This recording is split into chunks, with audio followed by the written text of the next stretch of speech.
التشريع. يعني بتيجي السلطة التشريعية المختصة وتضع القواعد القانونية مكتوبة بواسطة هذه السلطة الرسمية. يعني ايه الكلام ده وايه هي السلطة المختصة؟ مجلس الشعب أو السلطة التشريعية. مجلس الشعب هو اللي مختص بسن وتشريع هذه القوانين.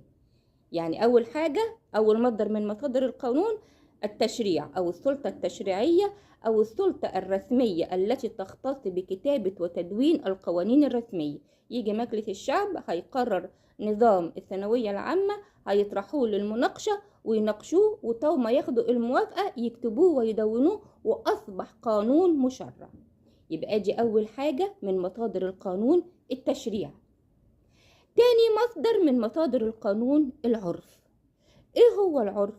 العرف هو اعتياد الناس على السلوك بسلوك معين، ومن يخالف هذا السلوك يتعرض للجزاء. إذا يصبح العرف هو نوع من أنواع القوانين. باخد من هذا العرف أو هذه السلوك اللي الناس اعتادوا عليه مصدر من مصادر القوانين. زي إيه؟ لو نيجي مثلا في قوانين الزواج أو الخطوبة، بيجي الشخص بيقدم شبكة للعروس. لو حصل اختلاف والعروس رفضت إنها تكمل، فعليها إنها ترد هذه الشبكة. كل الناس اعتادت على هذا السلوك.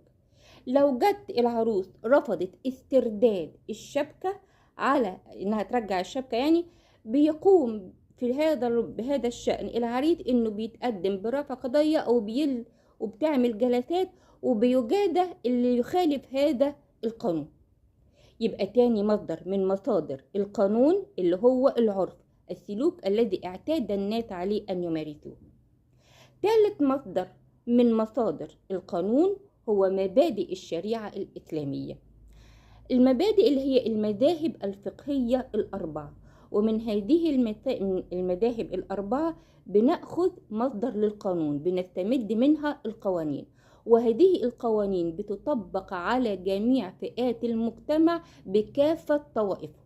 يبقى ثالث مصدر اللي هي مبادئ الشريعة الإسلامية. رابع مصدر مبادئ القانون الطبيعي. يعني ايه مبادئ القانون الطبيعي؟ القانون اللي وضعته الطبيعة وماشيين عليه بالطبيعة منذ القدم، منذ العصور البدائية الأولى. اللي بيسرق بيعاقب، اللي ما بيحترمش كلمته أو بيحنث بالوعد بيعاقب، اللي بيكذب بيعاقب، اللي بيعمل شيء بيشين للآخر أو في تعدي على الآخر بيعاقب.